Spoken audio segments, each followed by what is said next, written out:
नज़ाकत अहमद शाह है। मैं हालवन गनेंगुड में रहता हूँ और मैं एक टूरिस्ट गाइड हूँ और मेरा 3 महीने विंटर में शॉल का काम रहता है छत्तीसगढ़ में। कुछ लोग 17 तारीख को यहाँ पे आए थे घूमने के लिए छत्तीसगढ़ से, चिरमिरी से, जिसमें 4 कपल थे और 4 लोग, ये 8 लोग बड़े थे और 3 बच्चे थे, 11 लोग। तो हम 2 इनोवा लेके गए थे, उनको जम्मू से रिसीव किया और यहाँ कश्मीर लाए। श्रीनगर में घुमाया, गुलमर्ग में घुमाया, सोनमर्ग में घुमाया और लास्ट में हमने पहलगाम इसलिए रखा था क्योंकि पहलगाम उनको हमारे घर में लाना था और मेहमान नवाजी करनी थी, क्योंकि कश्मीरियों का पार्ट है मेहमान नवाजी। जो मेहमान नवाजी यहाँ पे कश्मीर में बहुत पहले से चल रही है। और फिर हम पहलगाम उनको लेके पहुंचे और पहलगाम रात को हम होटल एक्सलेंट में रुके और सुबह हमने स्टैंड वालों को बोला, जो पोनी स्टैंड वाले हैं उनको, और उनसे पोनी लिए हम वहां से निकल पड़े बाइसरन के लिए, जिसको मिनी स्विट्जरलैंड के नाम से जानते हैं। बाइसरन में जब हम पहुंचे लगभग 12 बजे थे। फिर हम अंदर गए ग्राउंड में, उन्होंने वहां पे मैगीज वगैरह भी खाई, घूमे। तब तक फोटोग्राफी हो रहा था, मुझे लगता है 2 बजे थे या 1:30 बजे था, ऐसे ही कुछ टाइम था। तो यहाँ तक कि जो लकी भाई है, वो मतलब मैं उसको भाई समझता हूँ, मेरा बड़ा भाई है। मैं उसके पास गया, मैंने उसको बोला घोड़े वाले बोल रहे हैं लेट हो गया, चलो चलते हैं। उसने बोला नजाकत इतने दूर हम आए हैं तो थोड़ा हम पूरा फोटोग्राफी कर लें फिर हम चलेंगे। तो तब तक उसी दौरान हम बात ही कर रहे थे, उसी दौरान 1-2 फायर हुए।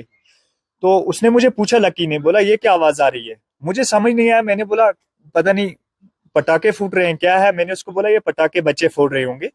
तो उसी दौरान फायरिंग और बढ़ी, फायरिंग और होने लगी।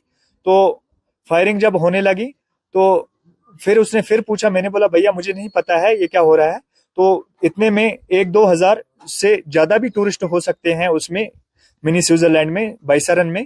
तो सब हलचल मच गई और सब लोग नीचे जमीन पे लेट गए। और उसी दौरान लकी का बेटा लेके मैं भी नीचे लेट गया और टीटू की बेटी लेके, 2 बच्चों को लेके मैं भी नीचे लेट गया। और जब फायरिंग बढ़ते बढ़ते जिप लाइन की तरफ बढ़ी तो मैंने पीछे से एक जाली नेट कटा हुआ था और वहीं से मैं लकी को लेके, उसकी बेटी को लेके, ये टीटू की बेटी को, लकी के बेटे को लेके मैं वहां से और अपने जो बाकी साथी थे उनको लेके वहां से निकल गया। और भागते भागते मैं पहलगाम पहुंच गया। पहलगाम में उनको इनोवा में बिठाया और होटल लेके गया, जिसमें उनके 2 साथी पीछे थे। उनको, ये टीटू की वाइफ, उसको भी जाके फिर मैंने लाया। और शुक्र है अल्लाह का, सही सलामत जो हमारे गेस्ट थे 11 के 11 सही सलामत मैंने पहलगाम तक पहुंचाए। अब श्रीनगर आज सुबह में उनको छोड़ के वापस आया एयरपोर्ट से। ये हमें बताइए कितना डर का माहौल था जिस टाइम फायरिंग हुई? जी, डर का माहौल बहुत था, मौत सामने थी। मैंने भी अपना मोबाइल निकाला, मेरी 2 बेटियां हैं, मैंने बोला मैं लास्ट मंजर में अपनी बेटियों से बात करूं।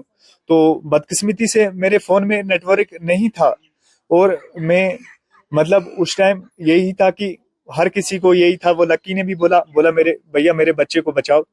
तो सबके वहां पे चीख पुकार था और सबके वहां पे जितने भी लोग थे सब में डर माहौल बना हुआ था। ये हमें बताइए कि टूरिज्म कितना इफेक्ट होगा इस वजह से? टूरिस्ट तो बहुत इफेक्ट होगा, ये हमारी बदकिस्मती है क्योंकि हम लोग टूरिस्ट ही से व्यवस्था थे, हमारे पास कोई रोजगार नहीं था। हमारा जो भाई हमारा चले गया, आदिल हुसैन शाह, वो हमारा ब्रदर था, कजिन ब्रदर, वो घोड़ा चलाता था, मैं भी गाइड था। बाकी हमारे भाई लोग सारे आधे होटल लोग लेके जाते हैं, आधे मैगी बेचते हैं, आधे टूरिस्ट लोग के साथ व्यवस्था है। ये हमारी बदकिस्मती थी और इसमें हम यही बता सकते हैं। जब वो बच्चे आपके गोद में थे तो उस टाइम कैसा फील हो रहा था आपको? हमें यही फील हो रहा था कि अगर हमें गोली लग जाए, मैंने उनको सीने के साथ लगाया था, तो इनको बच्चों को कुछ नहीं होना चाहिए, क्योंकि मेरी भी 2 बेटियां हैं, हम भी बच्चे वाले हैं। इसीलिए हमको यही था कि टूरिस्ट की जान बचानी फर्ज है, हमारा फर्ज था। और ये हमारी इंसानियत थी, इंसानियत का मतलब कत्ल हुआ वहां पे, जो वहां पे फायरिंग हुई।